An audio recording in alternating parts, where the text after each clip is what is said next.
Hey Aiden, did you ever think Indiana Jones needed to have more obstacles that were just like not difficult to solve, but like really annoying to accomplish? Honestly, like as much as I adore those movies, the biggest problem was that there wasn't like hyper precise jumping Yeah, you know what? He needed to be attacked by wolves that could hit him from any direction, but he could only shoot in four, and dinosaurs, of course. of course.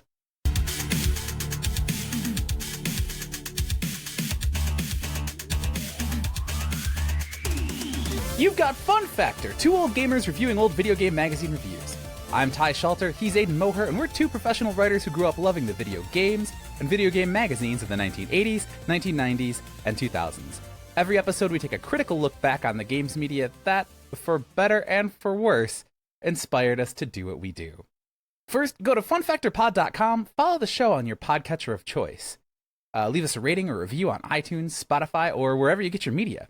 We'll read the best, kindest, and most insightful ones on the air in our letters section. Please consider becoming a member of FunFactor Ultra, our premium tiers that unlock ad-free episodes, bonus episodes, and the swanky members-only channels of our Discord. Just go to funfactorpod.com, and I promise you cannot miss the sign-up widget on our homepage. Then help us spread the word. Shout us out on Blue Sky at funfactorpod.com, everywhere else at FunFactorPod. Aiden, we picked this first season, The Generation Gap, partly because of the transition from 16-bit 2D graphics to 32-bit 3D graphics and how it brought with it not just an enormous amount of hype and excitement and a rapid maturation of games media and culture, but a lot of awkward growing pains for game developers, publishers, and console makers. You were wise beyond your years at the time, correctly perceiving that a lot of early 3D polygonal graphics were just nakedly much uglier than the brilliant 2D pixel art the PlayStation and Saturn were capable of at the time. I could spot when the Emperor truly had no clothes, sorry, Virtua Fighter, but for me, I was just as much caught up in the hype cycle of what 3D graphics could do as anybody else. But as young millennials and older Zoomers have been going through nostalgia for this generation of graphics over the last years, making like indie games and demakes in this lo-fi 3D style, there is a missing piece of this generational leap that you and I have not talked about as much on this show, which is gameplay. Polygonal graphics opened up whole new styles and genres of games, but also two massive cans of worms: field of vision and control. Devs were back to square one on problems that had been solved for like literally decades, and some great games, or at least great game ideas, were ruined by such basic problems as like not being able to see what's happening or be able to translate your inputs into the desired on-screen action. I'm sure there were plenty of games from this time that majorly pissed you off like this. Any come to mind? I mean, in addition to being like a Super Nintendo fan, playing a lot of RPGs and like action platformers, I was also a big first person shooter fan. I played a lot of Wolfenstein Mm. 3D, then got into Doom and Quake. I tried, Rise of the Triad and Blood and like everything I could get my hands on. I would play on my computer.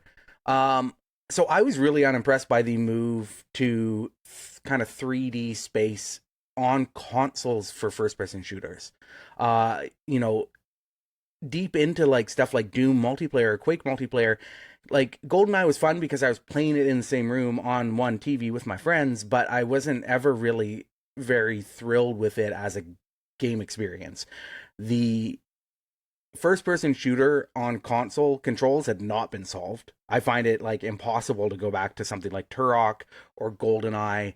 Um, and stuff like Doom on the Super Nintendo or the PlayStation holds up better than a lot of the contemporaneous like console first person shooters, because that shift into 3D space without controllers or like language to properly play within those 3D worlds was a big mess, and that always frustrated me. And it really frustrates me going back. I'd love to play through Turok again on original hardware, but it's like impossible for me. I think you like the fingers you move, like camera movement. Like right nowadays we're used to like movement on the left stick and camera on the right, but I think in some of those games it was reversed, so you're like moving on with your right thumb and camera on the left thumb and stuff. And that to me was the big one. Like I can complain about Super Mario 64's camera, but that game was doing so much and laying so much groundwork for everything that came afterwards, that like that's a small complaint within something that was revolutionary. But the first person shooters in that gameplay space just didn't work. And I think a few episodes ago, I brought up Doom 64 as a good example of a console first person shooter, but it really sort of succeeded because it didn't try to design itself into an environment that it didn't understand yet. Yeah, there were so many different attempts at solving this. You know, we had the Resident Evil tank controls. We had the shoulder buttons moving the camera left and right, or moving you while the D-pad or analog stick moved the cameras.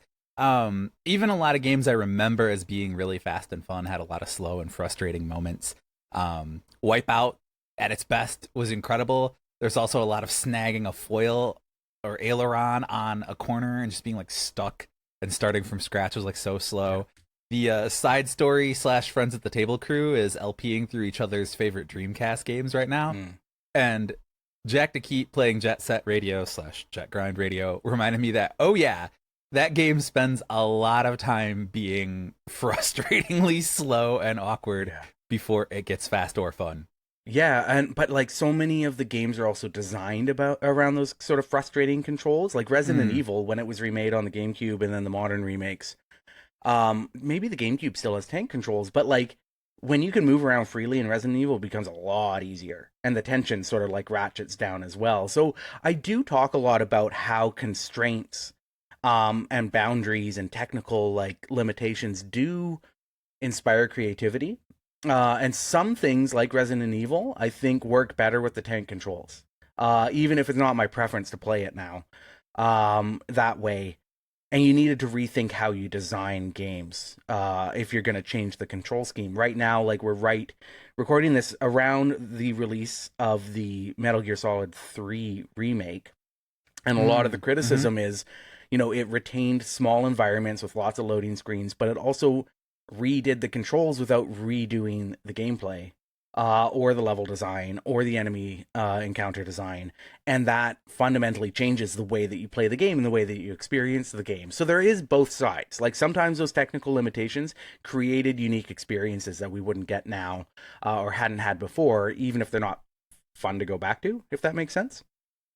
Yeah, everyone who's like, hey, where's my Metroid Prime remakes and or possibly the new Metroid Prime, guess what? I think you are living in this world right now if you're Nintendo trying to dial in that experience. And we've talked about the messed up Sega Saturn US launch on what feels like 2/3 of our episodes so far, but we actually haven't discussed Sega's other iconic cup of this generation, completely failing to deliver a mainline 3D Sonic game. The crew at Retronauts, and hey, by the way, everyone, we just guested on Retronauts premium feed, which was like a bucket list goal for both of us. So if you're not already subscribed to them, check that out. Anyway, Retronauts recently did a main feed episode on the history of Sonic's jump to 3D. It's super fascinating. But the upshot is that while the artfully crafted, like puzzly lands of Mario were able to be translated into 3D, partly thanks to Nintendo having like a golden generation of developers and producers at the peaks of their powers, Sonic ripping through big levels quickly just kind of inherently did not work with that generation of hardware. Can I go ahead? Can I cut in? Yeah, go ahead. It didn't work on the previous generation either. Yeah. Some of my frustrations, I remember even at the time, you know, playing Sonic Adventure and being like, I'm trying to elucidate why this doesn't feel good to me, and going, you know, some of this is why Sonic in 2D doesn't feel that great to me either. I mean, we could talk. Maybe we should do maybe we should do a review of a Sonic game, because I have a lot of thoughts on Sonic and why it doesn't work for me. Fundamentally, the argument for me, and I think this was like made more clear in its transition to 3D, is that there was like a clear friction between the idea of these intricate, large, sprawling, vertical levels that encouraged exploration, but also encourage you to go as fast as you possibly can through them. And those two ideas don't mesh up very well. And so then when you kind of transition that into 3D, do you go into one or the other? Like, how do you just make Sonic into like a running sim? Is it just Cannibalt? Kind of like that might have worked. Yeah. Or you slow it down and it's more exploration based, but that's not Sonic. Then it's just becoming a Mario game. So like that friction is really clear in that jump to 3D, and it just couldn't nail either of them. Whereas, you know, like I do think that the 16-bit games do the speed thing really well. Like it is fun to rip through a level as fast as you can. But I always feel like I'm missing out on the stuff that I really enjoy from platformers, which is often like the exploration and finding secrets and taking your time learning a level, you know, the insides and outsides of every level. Yeah, and for me, it's also the ripping really fast through the level often involves a lot of, oh, well, once you get on this ramp, you just hit right, and then it's like bing, bing, bing, and you're not doing that much. And, you know, Sonic Adventure got critiqued for like almost every go fast sequence was like thing to thing to thing, and if you did anything, you were probably going to screw it up. But, you know, I think that was present in 16-bit as well. It's why one of the best Sonic games is Sonic Spinball. Because it's like ping pong philosophy, right? Where you make choices and then there's a cascading effect from that choice that you've made, those choices that you've made. Like ping pong. Or not ping pong. Ping pong? Pinball. Pinball tie. Pinball, not ping pong. Close enough. But so Sonic Extreme's fisheye lens approach looked really weird in magazine screenshots at the time, and that game did not get released.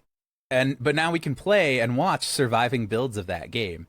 And, you know, there's kind of a logic to it because they were solving very basic problems from scratch with no pre-made tools or libraries, right? But even games that were massive, critical, and commercial successes still really struggled with this sometimes. And the game we're going to talk about today was one of these. But before we get there, let's take a look at the magazine that's diving into it, Tips and Tricks, Volume 6, Issue Number 1, the January 1997 issue. If you're not already a member of FunFactor Ultra, getting ad-free episodes, hang tight through the break. When we come back, we will flip through the issue and review its, well, not actually a review of Tomb Raider.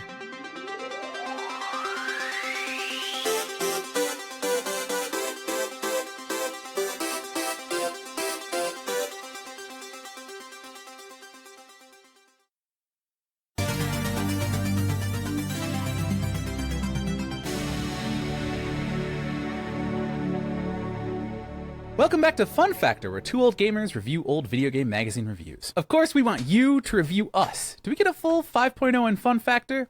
Leave us a review on Apple Podcasts. We will read the best, funniest, kindest, and most entertaining ones on the air. So, Aidan, Tips and Tricks was a magazine beloved by many of our cohort at the time, just not, as we discussed on a recent episode, by me, and it was the same for you, right? yeah, I don't know that I own a single copy of Tips and Tricks. I was fine and happy with, you know, the tip sections and EGM or Game Players or whatever. I got like EGM had a tips like spin-off magazine for a little while. I think I've got a couple of those, but I wanted more like coverage of upcoming games and reviews and criticism and stuff like that. That's what I looked to magazines for, so I never really got into Tips and Tricks. Yeah, it was literally just tips and tricks, pretty much. No real previews, feature articles, or, crucially for our purposes, reviews. Asterisk.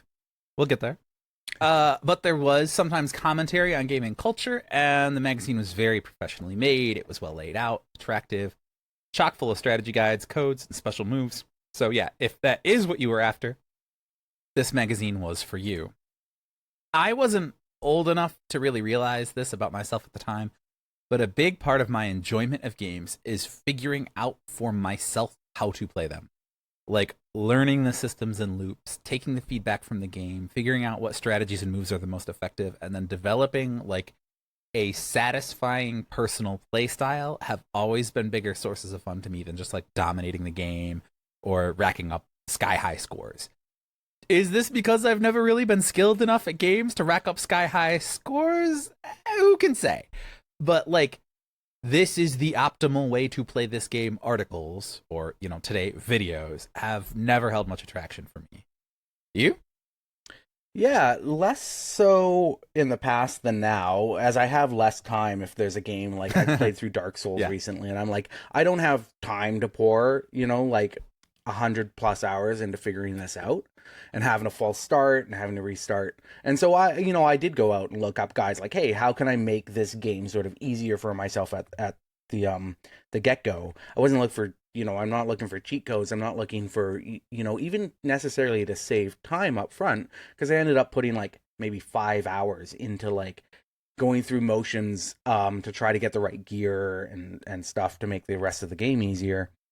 But back in the day, I had friends who had game genies and they loved that kind of stuff, hacking into games, making it easier, cheating their way through stuff or whatever. That was never really for me. I definitely like played Doom with like, the God mode or no clip and all that kind of stuff. That was like a novelty. It was never something that I was doing to like play the game. I liked to explore the game in different ways and using cheat codes to access different gaming experiences was fun for me, but never as a way to like trick my way through the game. 100% same. I was never a codes guy. And, if there's a big head mode, okay, cool. There were a handful of games. I think I rented a Game Genie from the store once, like the same rental place. I went, hey, you know what? Cool. Give myself infinite lives and beat this game I could never get past level 4. Okay, like, yeah, that's cool, right? Like, I at least got to see it, but I wouldn't tell people I beat that game, right? Like, I would not just do that. That was not satisfying to me. I would rather do it if I can do it and not if I could not.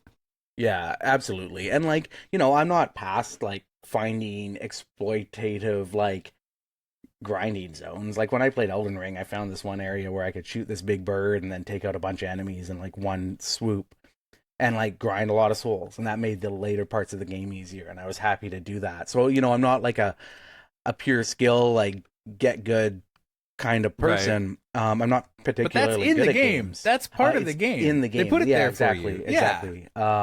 That's right. And that's something that I'm happy to do. I'm happy to go out of my way to get a Black Knight halberd in Dark Souls if it's going to make the course of the game a little smoother for me, or at least represent less potential for like lost time. But yeah, I was never like, somebody who was going out of my way to exploit, cheats. And then, we all had that friend who would cheat and, and then brag about their, what they were able to accomplish or whatever. But everybody knew also, it was like, it's the whole like, oh yeah, no, I'm really good at Street Fighter, but my controller lives in Canada, or I guess the United States. So, I just can't do it right now. We will unpack a Canadian saying that at a later date. But tips and tricks, really cool cover here. This is volume 4, issue number 1. Did I say 4 or 6? I think I wrote it both ways. We recently had this problem when I screwed up on our Blue Sky feed and called Final Fantasy 6 Final Fantasy 4. Amazing. Anyway, it's January 1997 is the point. 83 pages of editorial. Number of games reviewed? 0, sort of. Again, we'll get to it. There's 5 in-depth strategy guides and codes for more games than I could possibly count. Number of systems reviewed for? Also 0, but there are tips for 8, Super Nintendo, Genesis, PlayStation, Saturn, Game Boy, Game Gear, 3DO, and arcade. I want to go to the masthead because, I have in our sort of template running show notes, Aidan, like, add anything that stands out. Well, let's stand out. At the very, very top of the masthead, publisher Larry Flynt. That is right, the founder of Hustler magazine, famed pornographer and free speech advocate, whose Larry Flynt Publications bought a stable of precursor and sister magazines to Tips and Tricks in the 80s. Originally, Tips and Tricks was just the strategy section of Video Games and Computer Entertainment magazine, which itself was originally just the Video Game Digest section of Analog Computing. Since the Video Game Digest section started in 1981, and the last Tips and Tricks code book was published in 2011, very, very technically, this magazine ran for 30 years.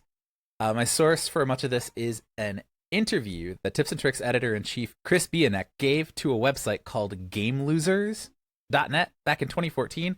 I'll include the link in the show notes. It's great, Aidan. It's fascinating because it's from the opposite perspective of ours. Someone who thought the strategy guides were the good stuff and loved this magazine specifically for not having any of the stuff you and I liked in it.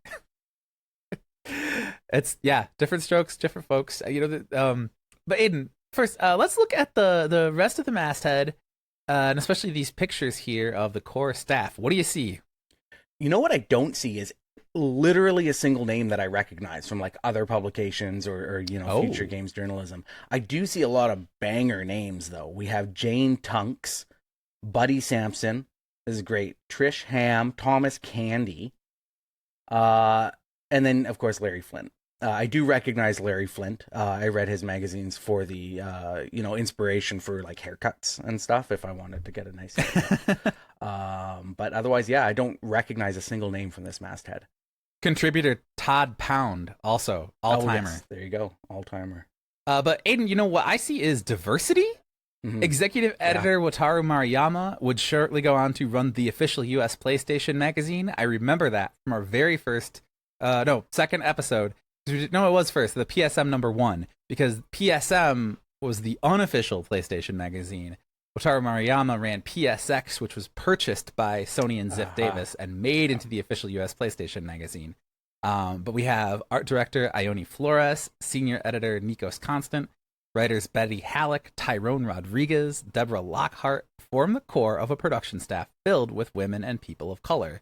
And if we include the business side of the house, like some of the folks you were reading, it looks like white guys were a minority demographic here, especially when we're talking about a mag that, in Roger from GameLosers.net's words, was actually about playing the game. I think that's fascinating. It is interesting to look at that it's less about sort of like that like boyish like juvenile humor culture, and it's more about like, hey, like we're really good at video games, here's how you can be better. Yes. And then you look and you find a masthead full of women and people of color, which like there was at that time, and maybe it still runs now, this perception, or this like, it's not even a perception, it's like an apocryphal idea that women or girls aren't good at video games, right? That they need boys help, or it's a boys realm, and that just obviously wasn't true looking back here. Indeed, it was not true. And but there are some things that haven't changed, and in terms of perceptions and culture, and we will get to it in the flip through.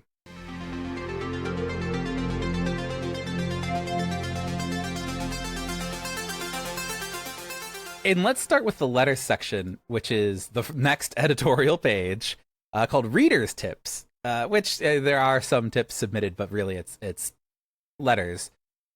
George M. Mendoza of Pompano Beach, Florida, addresses the lightning rod status of women in games magazines.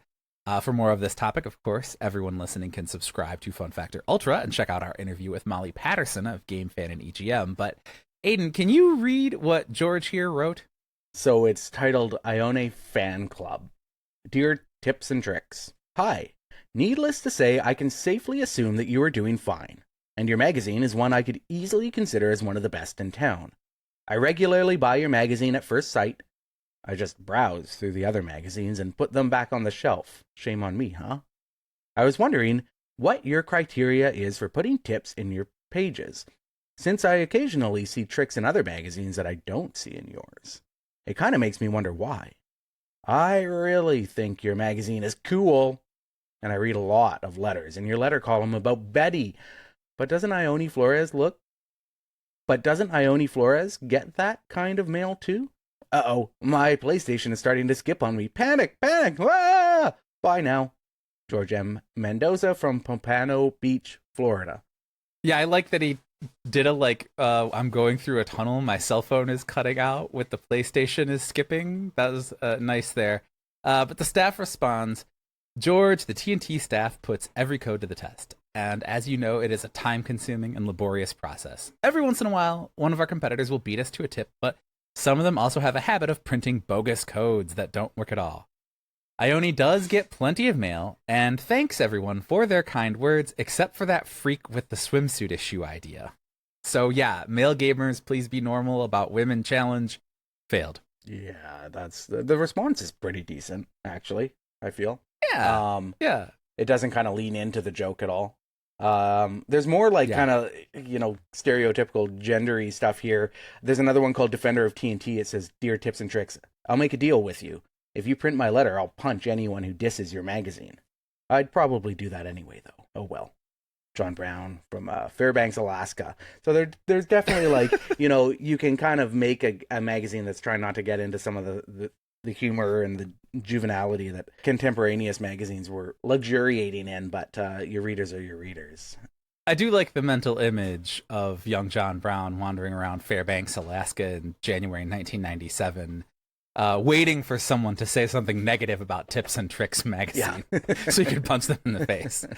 I have to say, TNT gets major credit for building a staff that looks just like gaming's actual player base then as now. But yeah, it's tough that those folks did not escape the often toxic metaculture. There is also like editorial like oversight here. They're choosing which letters to print. I'm sure they got more than 5 letters, and they're choosing to print them in full rather than editing them down. Presumably these are edited for content and style and length anyway. So they're not entirely out of responsibility for what makes it into their magazines. Yeah. Well, let's get into the heart of the mag. One page forward, we have a monster X-Men versus Street Fighter breakdown. This thing is 9 whopping pages of tiny print going long on overall strategy and technique, and then a 1/3 page character-specific move list and play guide for all 17 characters. You know what this looks like to me, Ty? Huh. This looks like a tabletop RPG guide. Dude, it does. It really does. This is like a player manual for a TTRPG. Like, straight up. Like, that's what it looks like to me. That level of detail, the density, like, it's teaching you how to play a game the same way those tabletop, like, player's guides, dungeon master guides teach you. It's, great. You're absolutely right. And now that I can't unsee it, the amount of work Tyrone Rodriguez had to put in this thing had to be just massive.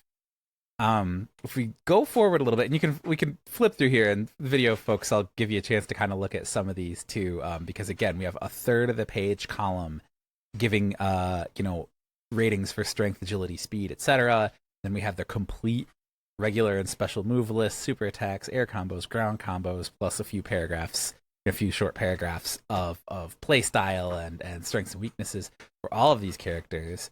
Wataru Maruyama does the same thing pretty much for a Neo Geo game called Kizuna Encounter, another fighting game, very typical SNK arcade fighter of the time.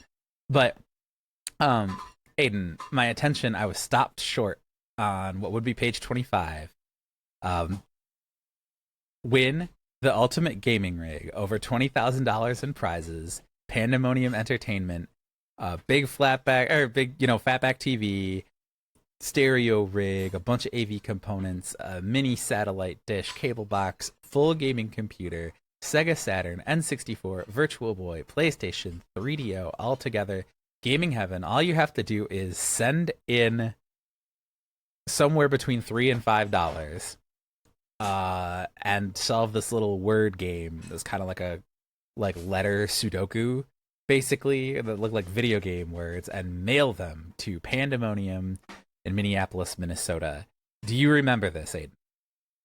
I do not remember this, but this looks incredibly sick. Like, I want to win this. Except for that satellite dish, that probably doesn't work anymore. But like, that's a nice stereo system that's probably still incredible. That TV is like huge. It's at least 36 inches. Yeah. And then you get a Nintendo 64, Sega Saturn, PlayStation, Virtual Boy, 3DO. Pretty cool. Very cool. Well, I remember this very clearly because this used to run in all the gaming magazines for years. And this episode script almost didn't get written because I rabbit holed on Pandemonium Entertainment's Too Good to Be True giveaway. God bless YouTuber Wang, WHANG ! Who did the dirty work in 2019 for me, kind of summing up in 20 odd minutes everything that had been discovered through the years on Reddit and everything else. I will link his video in the show notes. long story short, very few people won this, and then very, very few people who won this got anything out of it, because the dude was crafting and grading all of these increasingly ridiculous word puzzles, and then basically just seemed to be like a broke guy with a regular job trying to Ponzi scheme his way into being able to afford the prizes by having people enter more. And so lots of moving state to state with no forwarding address, lots of sending out deadlines every round. Every time you beat a round of puzzles, you got sent another harder puzzle, and then he'd send the last round before the deadline, or sorry, after the deadline, so you couldn't possibly win. Well, you just have to look at the small print, and there's a line that says judges' decisions are final. If judges are in error, the sponsor's liability is limited to entry fees paid. Right. So if you go after him for not getting your prize, he's like, okay, fine, I'll give you your $5 back. Literally, yes. You get a full refund of your $5 when he theoretically owes you $20,000. Tons of stuff. Let's keep moving though. We've got to get to some of this stuff. Flip ahead, and we see Wave Race 64 gets kind of the same treatment, but guess what, Aidan? There is not nearly as much tips and tricks for Wave Race 64 as there is for like 17 character arcade fighter. But so they just do it up with graphic design. You get a ton of screenshots. You flip ahead like page 28, tricks, turns, slides, jump, tracks. You get the big layouts of all of the tracks and a couple paragraphs each of like overall strategy. You got tons of graphic design. They were really trying to wave race it up here. So rather than like thousands of words of, or a couple thousand words mixed with all complete moves. Yeah, just like, this is wave race. This is cool. Try and do this. Don't do that. That kind of thing. I'm going to skip ahead just a little bit to page 40. And this is where we get to what most of the magazine actually is. We have Super NES tips, and then alphabetical, game by game, system by system, just a straight up list of codes, tips, and tricks to put in. Hey, at this screen, put in this. At this section, do that. Here are all the button combinations for level skips for this game. On and on and on. Several pages per system, 8 systems. Literally, it's 38 pages of just codes and tricks. This is useful. I play a lot of Super Nintendo games. Yeah, actually, right? Like, I mean, like, I don't know. I kind of want to print this out. Yeah, there's tons of good stuff in here, and every month it was, I'm sure there were repeats, right? Like, I'm sure a good chunk of this was recycled, but it was probably based on what games people were playing. New games get cycled in, old games get cycled out. But then finally we get to page 76, where it turns out I am a little bit of a liar. So Aidan, let me know when you get to the tips and tricks select games portion. Sorry, I'm just writing down some of these codes. Hagane. They got the 7 Hagane fans covered here. Yeah. So page 76 in the magazine, and actually, holy guacamole, very rarely they took the time to make this sync up. So in the archive.org, page 76 in the magazine is page 76 in the document. I made it. All right. So tell me, what do you see? Oh boy. Okay, so we have the select games section of tips and tricks, which is, quote, hey, you, listen up. This isn't your typical, quote, review/preview section. The purpose of select games is to show you a bunch of games that are out there or are coming out soon, so you can decide which ones you'd like us to cover with in-depth strategy guides in future issues. And so we kick things off here with a tips and tricks pick, which is designated by a bald cartoon man picking his nose for Jet Moto. And it's, a little 120 word review of Jet Moto. Sorta, kinda. Yeah. So Jet Moto gets slightly over half a page.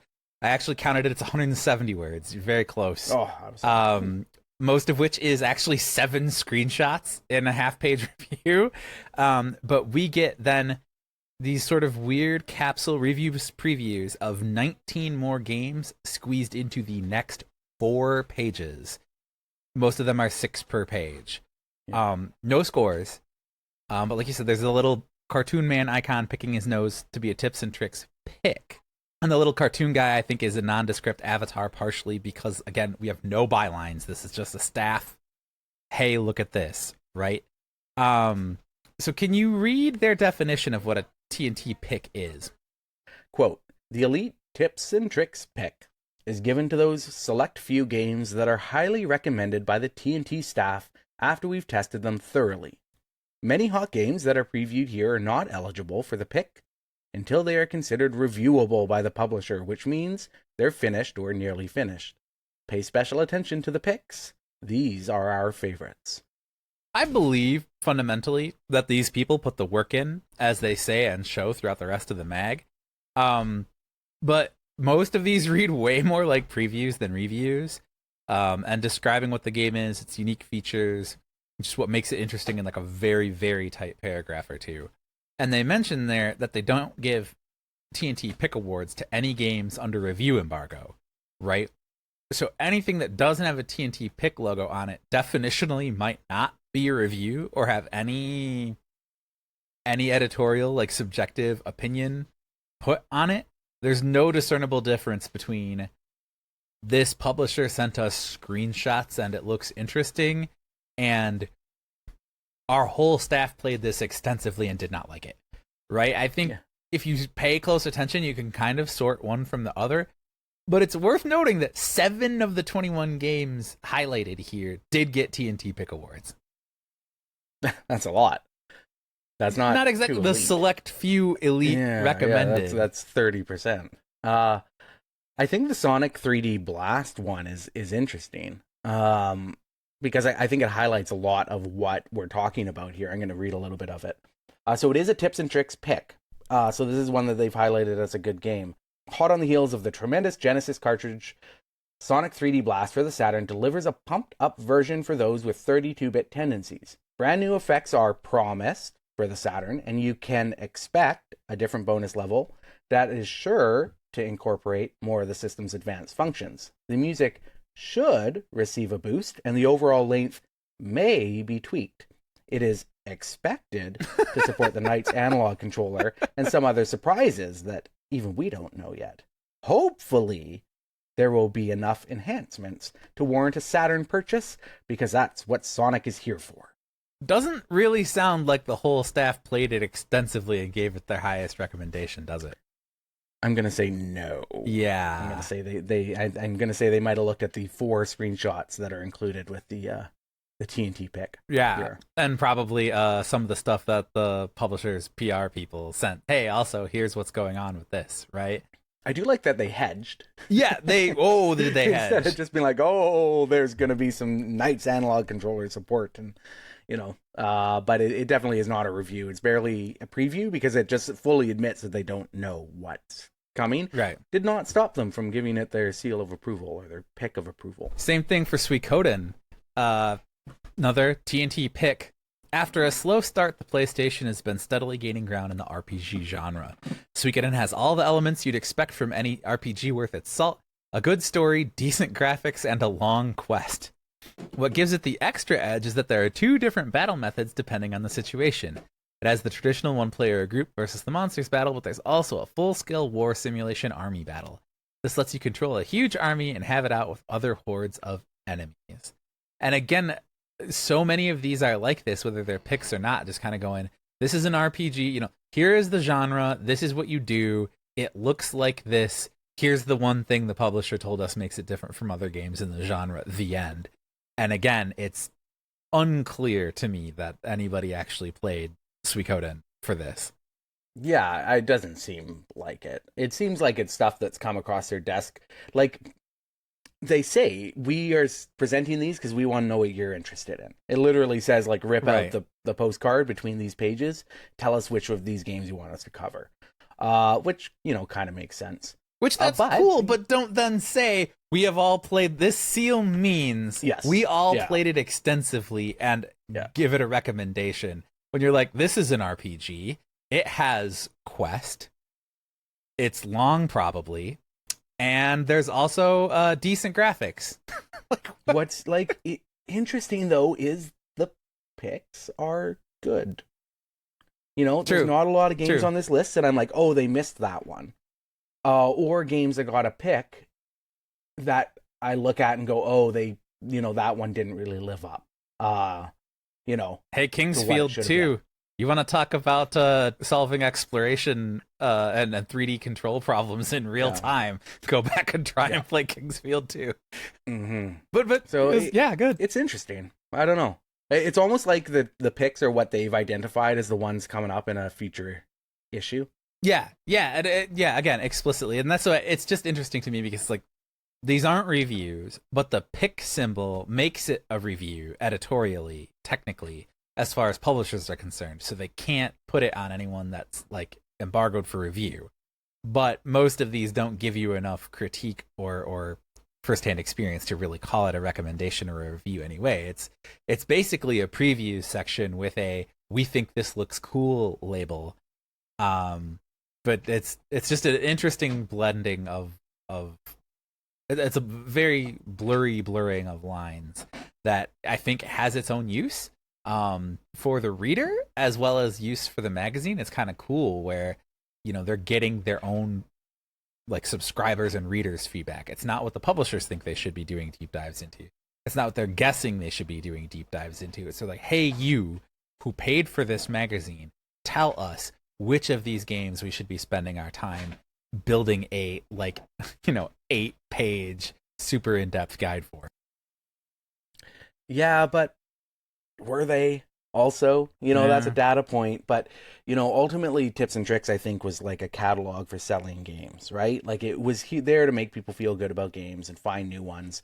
I imagine there was a strict, like, editorial directive that there was to be no, like, subjective, like, opinion in here, right? Yeah, basically. Because where are they getting the codes from? Right? Right. Where are they getting Game Genie codes from? Where are they getting some of these, like, deep cut tips? They're getting them probably from the developers and the publishers a lot of the time. Because there's no way that their staff is just sitting there jamming random passwords into Pocahontas for the gameplay, right? To find, like, all the stage passwords, right? They're not beating Boxel on the Game Boy. They don't have time to do that. And so they're getting that information from somewhere. And, you need to have something where, you're featuring upcoming games, because everybody, like previews, everybody gets excited about upcoming games. How does a Tips and Tricks magazine do that? Without sort of stepping on the toes of the people, who are providing them their, like, bread and butter information. You do that just by kind of writing fluff pieces and saying, hey, this looks really cool, doesn't it?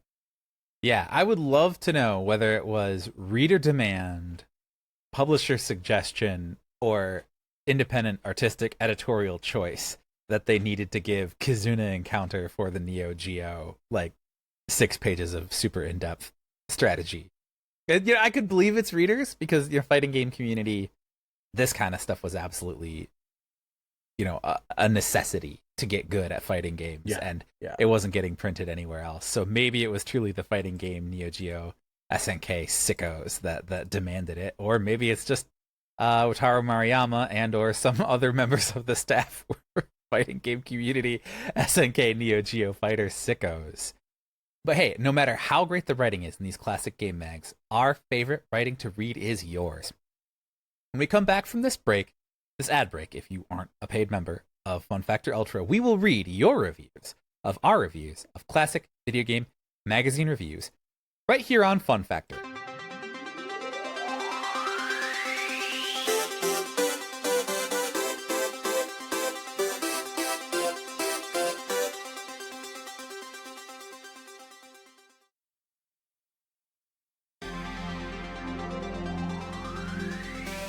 We've got mail. Hey, as promised, we always review the best, funniest, kindest, and most entertaining 5-star Apple Podcast reviews on the air. Bonus points if you say who your favorite host is and why. Double bonus points if it's Aidan.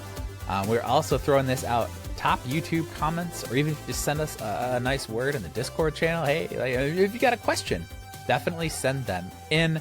Also, we do have email, funfactorpod@gmail.com. If you sent in an email blindly at that address thinking it would work, guess what? You win Direct message at funfactorpod.com on Blue Sky, at funfactorpod anywhere else. But of course, a 5-star Apple Podcast review helps us so much. So do YouTube comments, because we need to get the engagement algorithm juiced up and humming so that we can become a real live actual channel with all the bells and whistles that YouTube channels have. We are getting there. Thank you so much for subscribing on YouTube, smashing the bell, etc., etc. Aidan, you actually had, you said, a really great review on the Canadian iTunes store, which God only knows why Apple has to separate those out, keeping, again, the great North American divide divided. But I would love to hear this. All right, so this one is from James BLP, who is a beloved member of our Discord, a great fan from the beginning of the start of this show. It's titled, quote, "It's like reading game mags with friends." 5 stars. I know. We're good friends. We got friends. Yeah, we do. Quote, "Are you bogged down with how fast we are bombarded with video game news? Do you long for the days where you waited a month for the new issue of your favorite game magazine to release so you and your friends could huddle around and discuss the hot new video games? Well, Ty and Aidan have you covered. Each episode is a trip down memory lane tackling an issue and specific review, but they also dive into discussions about the graphic design and advertisements of yesteryear. Honestly, this was a show that I didn't know I needed. It's like reading my old game mags with friends under a new lens. Both Aidan and Ty have years of experience in the industry and provide anecdotal tidbits to really pull the whole experience together. If you grew up reading game magazines, this show is a must listen." Dang. That's a good one. That's an awesome one. Thank you, James. James is a good friend, literally, actually, and truly. And that's an excellent review. Means a ton to us. If you would like your review right on the air, you know where to do it and how to do it, because I just said it. Please keep them coming.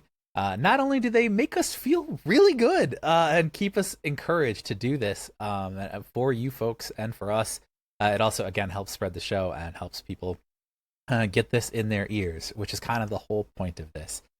So leave those ratings, leave those reviews. We will read the best ones on the air, and in the meantime, we'll continue to review reviews, and even in this case, not so much of a review, right here on FunFactor.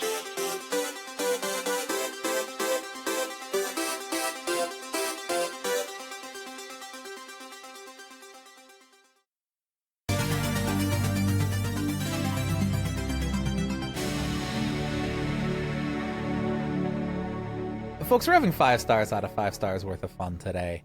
If you are too, buckle up, because it is time to read tips and tricks, not actually a review, of Tomb Raider.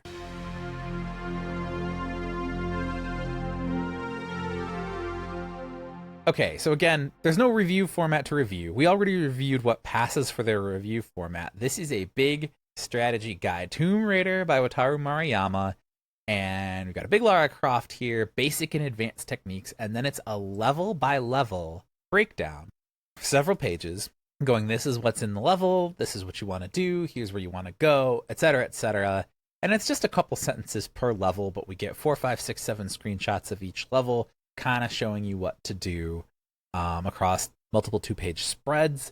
And again, it's not a review, it's not a critique, but I think there's a fair bit of information here that when you dovetail it with our experience of playing the game at the time, I think kind of speaks to the experience of playing the game at the time.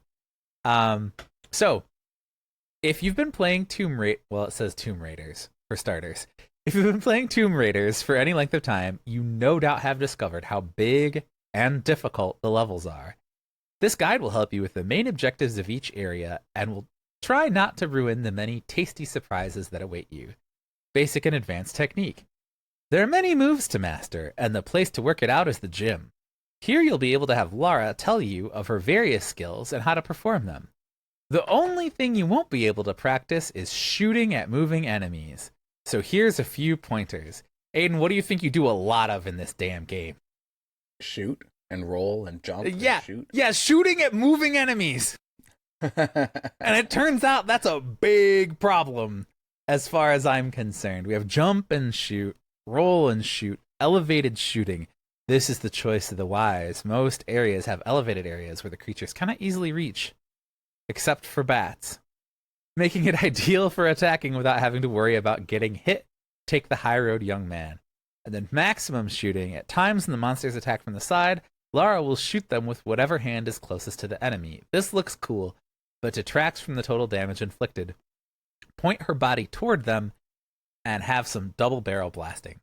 So Aidan, like right off the bat here, it is talking about how like Lara is the one doing the shooting and not you, right? Like there's not a like shoot one-handed out to the side button. It's you're trying to press the shoot button and oh whoops, those wolves just ran past you and are now attacking from the side and behind and you can't see them.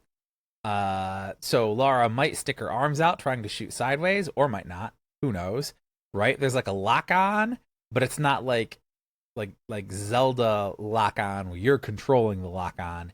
You just have to kind of try to point her at the enemy and then hope that it locks on and then you can shoot. But even then it's like a regulated like bam, bam, bam, bam. And you know it's not locking on and therefore you're not going to hit your target when it starts actually shooting whenever you press the shoot button, which is like you're like, oh wait, I'm hitting air. I'm not going to hurt these wolves. Can you tell I'm mentally scarred by the wolves? I can tell. I mean, wolves are always the worst, right? At the best of times. It's like this whole strategy guide is sort of strange because there are a lot of tension points that it wants to address, like shooting at wolves and making sure that you're getting full damage on them. But the actual, like, as we will get further in, the actual like suggestions or tips or tricks aren't really all that like beyond just like surface level, like here's what's happening, here's what the level is, here's what, kind of explaining to you the sort of surface level elements of the game. And so like, you have a little bit about running and shooting or elevated shooting, make sure you're not shooting one-handed, get double barrel damage on wolves. But then you get to the city of Vilcamba, level 2, and it says, hey, there be a pack of wolves here. After dispatching them, head left and there will be a large room. Like, it doesn't like say like, here are some strategies for taking on wolves. They're kind of hard because they're a pack and they'll circle around you and keep you moving and strafing. So focus on taking one out at a time or whatever, right? Or you will just fucking die while swearing over and over again if you're Ty. So it's like after dispatching them, it's like, well, okay, like, but the tip I want is how to dispatch wolves. They're super annoying. Yeah, so and in the first strange. level one also hit a big pain point for me. Work your way through the first part of the level. Yeah. you will eventually stumble upon a big room with bridges, which has an exit door at the far side of where you are entering from. Next will be a pit, which you must jump over, with a save point crystal waiting on the other side. There will be a switch in the next room, which will open the first door. The exit door has a switch located on the other side of the second floor. Right? So it's like, you're going to go through this level, and it's really big, and it's really long, and then you're going to get to a bridge and a pit, and you will see a save point waiting on the other side of the pit. And the difficulty here is, it is very hard to jump in this game, accurately or quickly, or to the desired length, and you are going to die a lot. And rather than putting the save point before the very hard part, they're putting the save part after the very hard part, so you know that once you do it, you won't have to do it again. But then after that, all you're doing is walking back to the beginning, and then like walking back, right? And so many of the levels in Tomb Raider are set up this way, where it's like, you haven't made this hard, you've just made it take a really long time. It's just annoying. Like, the hard part, I'm going to have to do until I get it. And most of the difficulty is going to be from how damn hard it is to control in this game. And then it's just going to be, well, okay, now I know what to do, and it's just going to take me longer to do it. It's like that. You're nailing down the execution once you figure out how to solve the puzzles or the environmental puzzle, which was, a big part of what Tomb Raider was. I had a friend who bought a PlayStation. He played a lot of Tomb Raider with his dad, but they didn't have a memory card. I don't know why. Oh no! Oh god! And so they would just leave Tomb Raider on nonstop for weeks. PlayStation running nonstop, but it definitely put the pressure on when there was a save spot. Wow! Right there. Yeah. Because even if you got to the save spot, there was no guarantee that you were past that point forever. It was quite an experience for them. I can't wait until the second summer they had that PlayStation and the CD drive mounts melted all to hell. Oh yeah, then the PlayStation was generally upside down too. Yeah, so that thank it would you. work. Yeah, because if it didn't work and like anything happened, they were toast. They were back at the beginning of the game, which was no fun in a game like Tomb Raider because so much of it is banging your head against these challenges that then guarantee like, oh, you beat that challenge, now you don't have to do it again, right? Like it's not right. A lot of this stuff isn't necessarily stuff that gets easier the more you do it. It's like you're just trying to get those pixel perfect jumps going. And once you get it, you feel accomplished, you can save, you can move on to the next level or whatever. But he did not have that. As you get further down, like all of these descriptions of these levels, like they should have been maps, right? They should have been some hand-drawn maps, but it's hard to do 3D hand-drawn maps in the mid-90s in a tips and tricks magazine. Yeah. But like for level the Tomb of Qualopec, level 3B, it says, in the first main room, there's a switch to the right of you. This opens the right side door and unleashes unwanted company. There are 3 corridors within that require you to solve a puzzle each, resulting in a switch that will open the main large door in the main room. This door, capitalized, has a rather large surprise, so be careful. Go through the door and take the Scion. Head back to the waterfall to exit the level and have a showdown with Larson. And so all of these like feel like, when you're in 5th grade and you got Tomb Raider and there's that kid in 6th grade who like beat Tomb Raider and you ask him for tips and then he just like rambles off like, oh yeah, so in the first main room there's a switch to the right of you. This opens the right side door and unleashes unwanted company. Yes. There are 3 corridors within that require you to solve a puzzle. Like it doesn't actually tell you anything. All it is like a wordy, verbose map of a level. I also love they're like, we are gonna avoid spoilers. Where it's like, well, what? No, I'm trying to get through this thing for starters. But they avoid spoilers as well and say there's like a nasty surprise behind a door. But then the very first screenshot under that is Lara running from a big rolling like Indiana Jones style boulder. Yeah. With like a caption, "Watch out" in white text, like just like. So I guess that's the surprise. But you're right. Like surprise. Yeah. Good thing no spoilers. Also, we have a showdown with Larson. I don't remember if we knew Larson was a bad guy or if this is like a Wesker situation where Larson being that was a. I don't know. I don't remember that. With 3 puzzles, I'm wondering if this one. I don't think it is the Tomb of Qualopec, but I remember, and I'm gonna get here in a second. The one where it's like. Okay, so there's a sword and a guy and it says Damocles and it's hanging from a string and I'm like, okay. Like these captions are really good. Okay. Actually, what's that in the water? Yeah, make sure you know the leads. So good. They're going ape crazy. It's Jurassic Park. So anyway, so each of the levels has like 5 screenshots. So for Lost Valley, it shows like Lara standing in a cave. Then it shows her standing in the same cave from a different angle. Then of course the T-Rex, and in white like sans serif font, it says it's Jurassic Park. And then one of her in a jungle, and then it's just a close up of her standing at like beside a wall, and it says, "I need 3 cogs." Cogs is capitalized for some reason, and so like they're just like. It's we saw a lot of most of Tips and Tricks looks really good, but we were seeing some stuff in like magazines like Game Fan around this time that was starting to really explore sort of like interesting aesthetic design, and that to me is just lacking here. Like just slapping these like little captions in white over top of screenshots, and only some of them have captions. The one that says Larson is like white text but on like a white textured background, so you can barely read it. Just I didn't very even realize strange. it said Larson. I missed that completely. Yeah. That's so funny.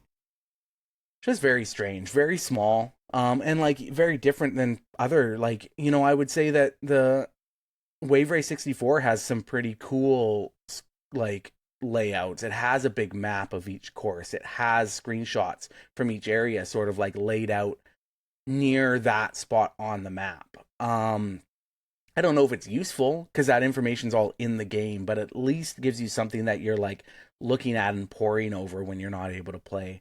And maybe that's that. And maybe that was the same thing with Tomb Raider, looking at those later levels and being, you know, just having those little tidbits, those little hints of what was to come. Right. Might have been like, you know, satisfying enough, I suppose. Yeah. But is that what this magazine was supposed to be? Was it No. You know, was it supposed to just give you a general overview, or was it supposed to give you that edge so that you could beat the level that your friends couldn't get through? Yeah. I don't know that these are really doing that. Well, yeah, you know? and I think it's partly because just it's a flaw with the game. Like we have Palace Midas level 6. After a short swim, head to the right and go up into the stairs into a large room with 4 doors. There are 5 switches that activate 4 doors with a puzzle in each room. You will gain 3 lead bars in the process, which should be taken to the hand of Midas so they can be turned into gold. Once they've been turned into gold, they can be used to exit the level. And so again, it's like, I think it's like in the first big room, there's this hand, and it's labeled Midas. And I'm like, okay, so anything that goes here is getting turned to gold. And, you know, again, I'm like, this is 97, so I am like, January 97, I'm 15. I'll turn 16 in September of that year. I'm 15 years old. I'm reading this, and, you know, I'm playing this game. I'm like, okay, Midas. All right, like, I get it, guys. And just to be absolutely sure, I jumped on the hand. And credit to Eidos, you do slowly and painfully turn into gold. Okay, great. That's what I thought. Wanted to make sure. Okay, and then it's like, you start seeing, oh, I've got these challenges. You know, I get a lead bar, and instantly I'm like, well, here we go. And it's just, you know, at that moment, you're going to be backtracking back and forth across a 20, 30-minute level, getting these bars and coming back to the beginning, getting another bar, coming back to the beginning, getting another bar, coming back to the beginning. And all the way, it's going to be all these annoying jumping puzzles with unbelievably bad jumping controls and enemies that are hard to kill with bad combat controls, right? Like, and the difficulty is just in, I am going to get screwed here, and it's not because I don't know what to do, and it's not because I don't need Wataru Maruyama to be like, hey, so what you're doing here is, yeah, there's a big hand called Midas, and there's lead bars, and you need gold bars to exit the level. Like, I knew that instantly, putting the game in the thing. Like, as soon as the level loaded, I knew that was the thing. I don't need to be told that, right? So, like, it's like, you know, there are individual things where you could have given me more help. But also I think it's just partly a failure of the game, that the difficulty isn't coming from the puzzle design or like the difficulty of like the patterns of movement. It's coming from, these are just big ass levels with sloppy controls. Yeah. I mean, it is worth noting that like this was a very unique experience at the time, right? It kind of took that Prince of Persia style idea of exploration and navigation and physical movement and brought it into 3D space. The thing about 3D space is that it takes far longer to move through than 2D space. And so the ideas that Prince of Persia had, or something like Another World, you know, need to be addressed within 3D space. I remember when Kirby and the Forgotten Land came out a few years ago, it was the first like fully 3D game in that series, and the director creator built a bunch of levels, and then somebody came and said, oh no, you need way more enemies in this is a 3D game, you can't like place enemies the way you do in 2D games or people get bored.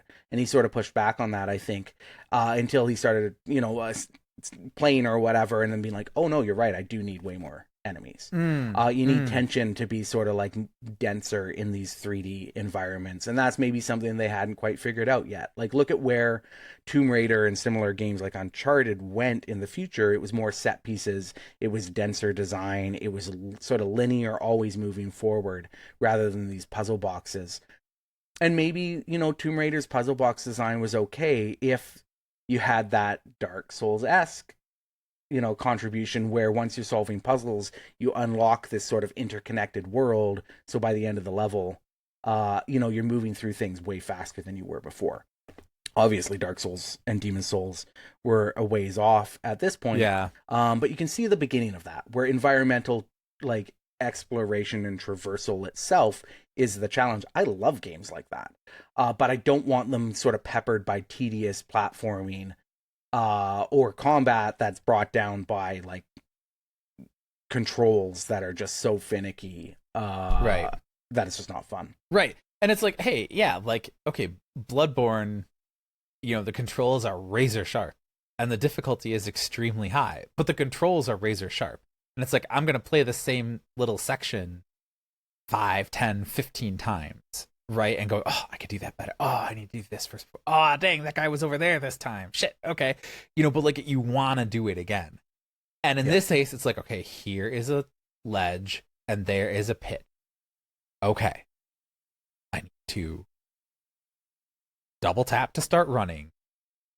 And then I need to jump not at the ledge, but this far ahead of it, but not that far ahead of it, or it won't jump. Or, and it's you are trying to figure out how to convince the game to do the thing that you know to do and know what to do and how to do it. And it's not I need to know how to throw a dragon punch, right? I need to know how to do a fireball.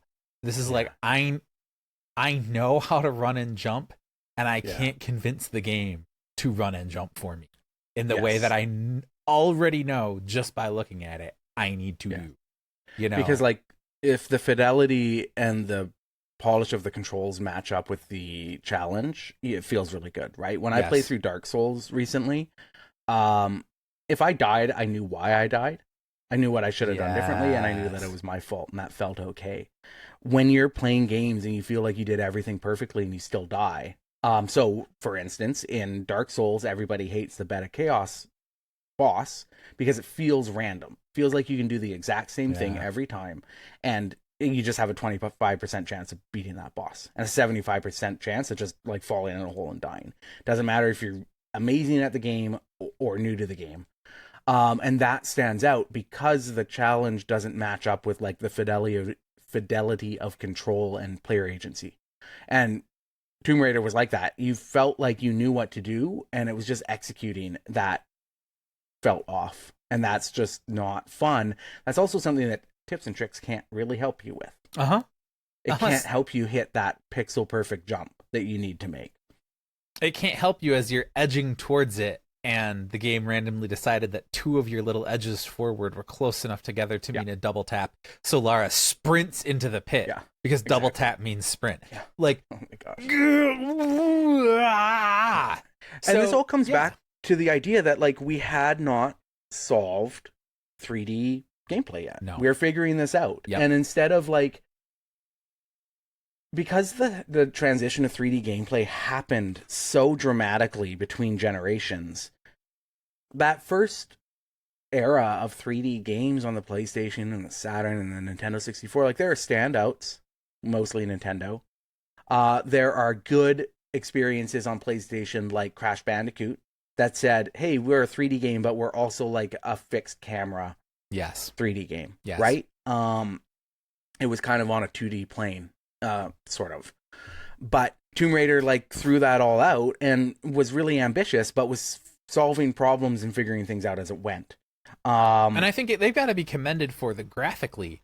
You look at what that game was doing. The first time you go into one of those big caves, and it's just this massive cavern, and there's dinosaurs in it. It's there was nothing else even close at the time that could match that feeling and going, I can't see the back end of this cave.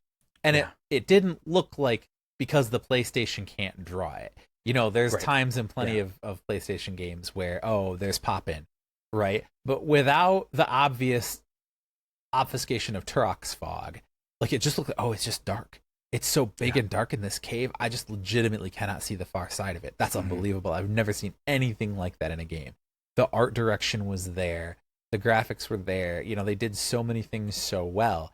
And it's like, it's not only did the fidelity of the controls not match up to like the gameplay, but it also didn't match up with the fidelity of the graphics, where like you could see things very clearly and they looked great. And then it was just ridiculous as you watch Lara like wave her arms around helplessly while getting eaten apart by wolves or bats, as they point out. Oh yeah, there's great perch up here where you can just like, snipe people. Okay, well then you're gonna try and snipe these bats, and the bats are gonna kill you because you can't snipe the bats either. Yeah, It's almost like we still didn't really like their fighting game guides were so rich, right? Yes. We said they seem like TTRPG guides. Maybe we just didn't know how to write guides yet for games like this, right? We were still figuring out what's useful, and what seems obvious to you and I as we sit here and read this guide. It's like, well, yeah, of course you need to do this or you need to do that. Of course your first objective in the cistern is to locate the rusty keys and use them on the door to the left. Maybe to a lot of people, especially newcomers to gaming, that might not have been intuitive. Right. When you're playing Mario and you can go right or you can go left and you can jump, there's sort of like this tension that pulls you to the right. Yeah. But when you're in a 3D space and there's multiple rooms you can go into, that can feel very overwhelming for people. And so maybe just the groundedness of this helped some players. Maybe that's why you and I weren't buying tips and tricks the way that other people were, right? It's hard to put myself into the head of somebody who would have found this useful. But, as we've seen in our community, a lot of people really love Tips and Tricks magazine. And so it meant something to them in a way that maybe just didn't really make sense to you and I. Yeah. Well, okay, so Aidan, we've got to review this quasi-review. And I'm curious where you're at on this one. I mean, there's a lot of effort that's gone into this, which I commend. There's like, how many levels? There's 15, almost 20, like different levels and sub-levels. They each have 5 screenshots, which look really good. I know how hard screenshots were to get. True. Back here. True. Back then. I think there's a lot of effort here. I don't think that the tips and tricks or walkthrough portion it seems that helpful. But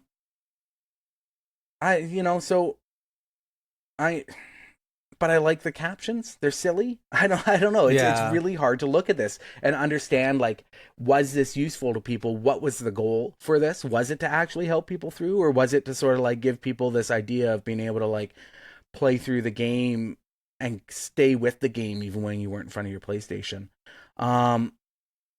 So, I would maybe give this review, preview, tips feature,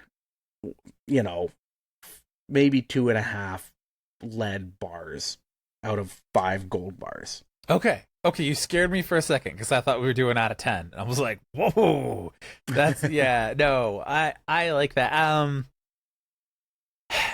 with you because like I was hinting at, I think part of the limiting factor is just the design of the game and where the difficulty is coming from, and you can't, how do you give people tips on like, try not to have the controls suck so much, right? Like, try not to have the save point be like unbelievably obnoxiously placed on purpose, right? Like, you can't do that. But I think their intent to hide spoilers for certain things hampers this also, because of course, as you say, then there are plenty of things that are just flatly spoiled even when they say they're not going to. And then there are other things where it's like, this is a walkthrough or strategy guide. Like, there's only so much you can do walking that tightrope. And I actually did like the layout. Like, here, there's a set of screenshots in the page 36 and 37 towards the bottom, where it's the opening cutscene. And one of my favorite opening cutscene moments of all time, because it does the thing you shouldn't do in a game where Lara does everything in every environment in a tight tank top and cargo shorts, and acknowledge, hey, hiking through the Andes Mountains in a foot of snow is not something you should do in short shorts and a tank top. So we're going to have her wear like a hooded scarf, like kind of a half poncho type situation, that'll do it. Like I like, again, even at the time I was like, by throwing a bone to this, it's so much worse. She either needed to be wearing full climbing gear and parka, or just her regular outfit, and she's just superhuman and just is impervious to the elements in her tank top. Like but they have that encased in a film reel, like film strip, right? And there's a lot of gold and a lot of black, and it looks mythic. It looks like what they're going for. I think graphic design attempts were made, but then also, and again, apologies to Mr. Mariyama, but there's a truckload of typos in this thing. There's a lot. There's like missing periods. Yeah, missing periods, misspelled. I get it if it's like house style to capitalize all key items, but it looks weird. And in today's day and age, Trumpian to just like capitalize random all nouns. The random capitalizations. Yeah. So I'm with you. I'm leaning 3 lead bars rather than 2 or 2.5. Just because I think most of the difficulty in this is in the game. The flaws are in the game and not in the strategy guide. But even still, there's some very easy things and very simple things that could have been done right that aren't. And overall, I think it just still falls short of, it tried to be too many things at once and wasn't the thing that I think a lot of people needed. Yeah. There are some of the lines in some of these walkthroughs do make the game sound like a banger, though. So we have here for Natless Mines level 9A, proceed to where the cowboy is and kill him.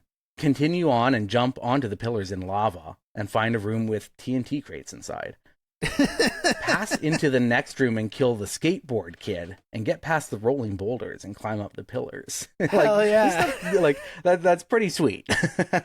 Yeah, man. That is awesome. But is any of that helpful? Like, not really. It's just telling you, like, those steps of events. It's like a a plot tree for this level. Yeah. Which I just don't think is useful. Beyond sort of giving people a vague idea of what the game is and how the game wants you to think about its levels. Yeah. All right, well, there we have it. Did we get it right? Go to Apple Podcasts or YouTube or Spotify if they have actual reviews now, which I don't think they do. I think it's still ratings. Anyway, rate us, review us, tell people what you think. We will read the best, kindest, funniest, most insightful, and entertaining ones on the air. And hey, go ahead and pass this show around to all your friends like it's 3rd grade and we're on the playground. Shout us out on Blue Sky, YouTube, and TikTok at FunFactor Pod. Special thanks to Millennium Falck for all our amazing original music. Check out his work and his incredible Windows 95 themed website at millenniumfalck.com. Unlike these old magazines, you won't have to wait a whole month for your next installment. We're dropping new episodes every 2 weeks. So go to funfactorpod.com to follow the show on your podcatcher of choice, and please consider becoming a member of FunFactor Ultra, our premium tiers that unlock ad-free episodes, bonus episodes, and the members-only channels of our Discord. Just go to funfactorpod.com, and I promise you cannot miss the sign-up widget on our homepage. If you do, you and we will have a maximum score in Fun Factor.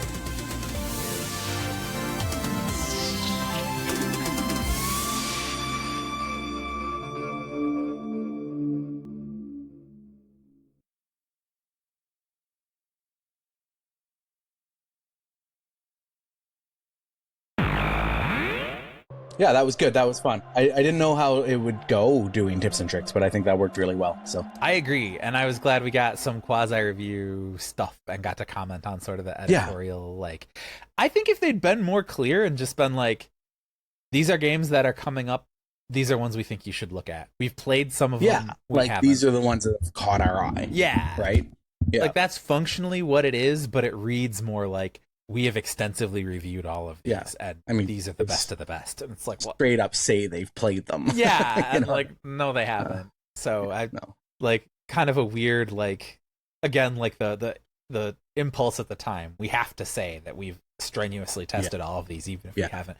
We have to say we're fiercely independent, even when we're the official U.S. PlayStation magazine bought and paid for by Sony. Like, we have to assert this, whether or not it's true, because that's what the readers expect.